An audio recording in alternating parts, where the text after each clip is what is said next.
Estamos em rota de colisão com outra galáxia. Cientistas afirmam que tal colisão ocorrerá em por volta de 5 bilhões de anos. Ufa, vai demorar ainda. Mais informações após a vinheta.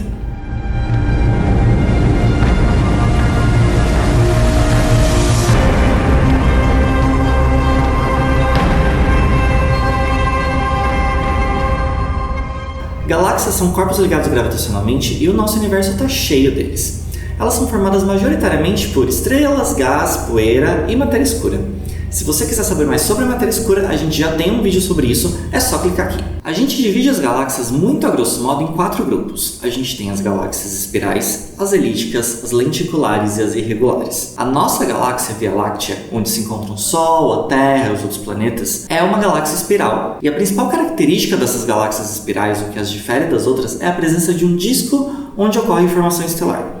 Então a nossa galáxia tem literalmente o formato de um disco, onde no centro a gente tem uma outra estrutura que a gente chama de bojo. Esse bojo ele pode aparecer em 2 tipos diferentes. A gente tem o bojo clássico, que é bem mais vermelho, com estrelas mais velhas, e um pseudobojo, onde a população estelar parece mais com a população estelar do disco. Além disso, tudo isso está envolto em uma estrutura que é mais ou menos uma esfera que a gente chama de halo. O halo é composto majoritariamente por matéria escura, a gente tem pouquíssimo gás, pouquíssimas estrelas, e as estrelas que se encontram ali, elas se aglomeram em grupinhos, que a gente chama de aglomerados globulares. Um outro tipo desses objetos são as galáxias elípticas. A grande diferença é que elas não têm formação estelar, ou se tem, é muito pouquinho. Além disso, a morfologia, ou seja, a forma, é um pouco diferente. Ela não é um disco, muito pelo contrário. Toda a matéria dela está distribuída em 3 eixos, ou seja, X, Y e Z.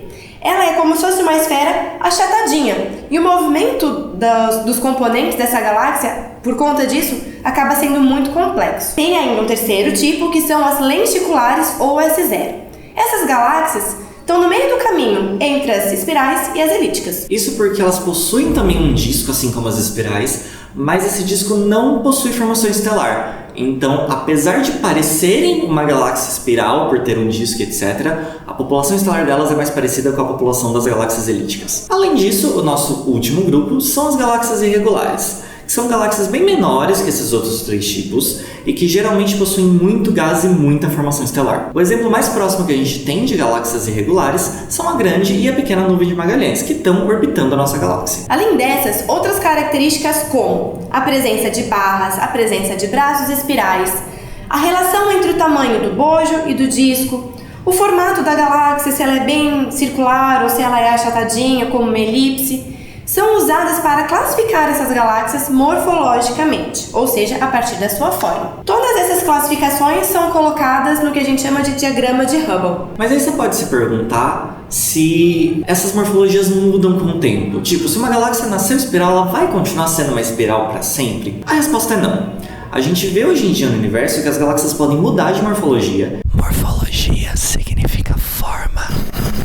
E um dos mecanismos pelos quais isso acontece é a colisão. Sim, as galáxias podem literalmente bater uma na outra. Inclusive, a gente acredita que a maioria das galáxias elípticas tenham se formado de colisões de outras galáxias. A gente sabe, por exemplo, que a nossa galáxia Via Láctea está em rota de colisão com Andrômeda, e daqui por volta de 5 bilhões de anos elas vão se colidir e formar uma galáxia elíptica. Mas calma. Não quer dizer que isso vai, matar a gente vai morrer. Não. Vai ficar tudo bem. A nossa galáxia, durante toda a sua evolução, já comeu muitas outras galáxias, mas eram menores. Nós chamamos essas galáxias de galáxias satélites. Quando esse conteúdo é absorvido pela nossa galáxia, o que tem nesses 2 corpos se mistura e forma um novo objeto. Exatamente por isso, pelas galáxias elípticas serem formadas majoritariamente por grandes colisões, elas são os maiores objetos, as maiores galáxias do nosso universo. Mas veja bem, se eu tenho 2 coisas azuis que formam um monte de estrelas, como 2 galáxias espirais,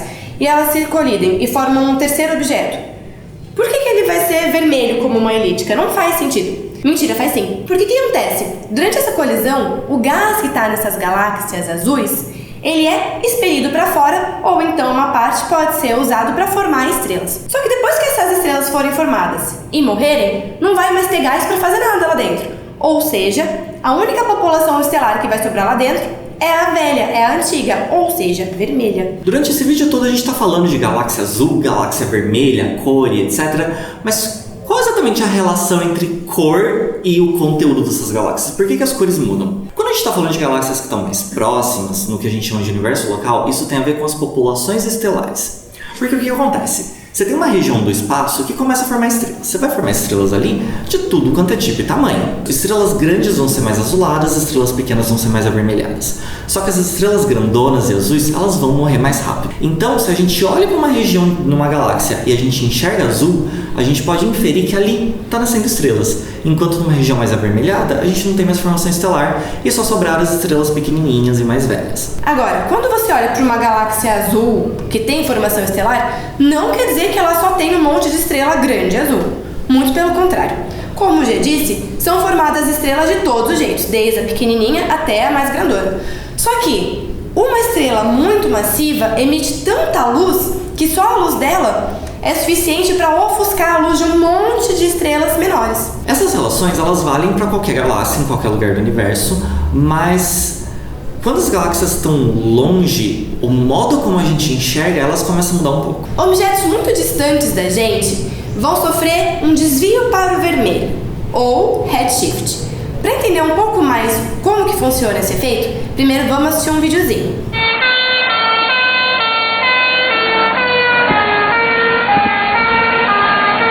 Nesse vídeo, a gente pode entender um pouco mais sobre o efeito Doppler.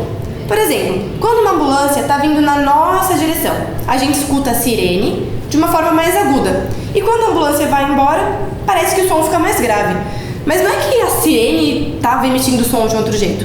Não. Isso acontece porque a ambulância, que é o objeto que emite esse som, estava primeiro se aproximando de nós e depois se afastando. A mesma coisa acontece nas galáxias e em todos os objetos que estão distantes da gente. Os objetos muito longe, eles vão sentir a expansão do universo. Sim, o universo está se expandindo. Ou seja, eles vão se afastar da gente. Como eles se afastam da gente, a luz que eles emitem vão dar uma andadinha pro lado vermelho. Da mesma forma que quando a ambulância vai para longe da gente, o som fica mais grave. Por isso que todos os objetos que estão mais distantes vão ser observados um pouco mais vermelhos do que eles realmente são. Um outro fator que pode complicar as coisas é o avermelhamento por poeira. Existe muita poeira no universo e esses grãos de poeira, eles podem absorver luz e remitir essa luz de um modo um pouco diferente. Um grande exemplo disso são as ULIRGs, que são as Ultra Luminous Infrared Galaxies. O que acontece com essas galáxias? Elas têm muita formação estelar, então ali no meio você tem muitas estrelas muito azuis, grandonas, super brilhantes, só que essas galáxias têm muita poeira. Essa poeira, ela vai e ela absorve a luz azul e ultravioleta e ela remite em infravermelho. Então quando a gente olha, a galáxia é extremamente vermelha. Como a gente já disse, as galáxias estão todas espalhadas pelo universo. Elas podem estar por aí sozinhas, solitárias, ou podem se organizar. Por exemplo, a Via Láctea faz parte do grupo local, que é um grupo que contém dezenas de galáxias. Mas elas também podem participar de estruturas bem maiores, como aglomerados, superaglomerados de galáxias ou até filamentos. Então, quando a gente olha o universo como um todo, ele parece uma teia de aranha. E é exatamente isso que eu estudo. Mas é assunto para outro vídeo. Se você ficou interessado nessa coisa de morfologia significa forma e formato e cor de galáxia, existe uma ferramenta muito legal na internet chamada Galaxy Zoo, tá? O link está aqui embaixo na descrição, onde você pode ajudar a classificar morfologicamente essas galáxias. Você passa por um treinamentozinho ali de 5 minutos e aí depois o site começa a te mostrar fotos de galáxias onde você vai classificá-las como elípticas, espirais e tudo isso que a gente disse aqui no vídeo. O mais legal de tudo isso é que todas essas classificações podem ser usadas posteriormente para alguma pesquisa. Se vocês gostaram, não se esqueçam de dar joinha no vídeo, se inscreve no canal e até a próxima. Falou, galera!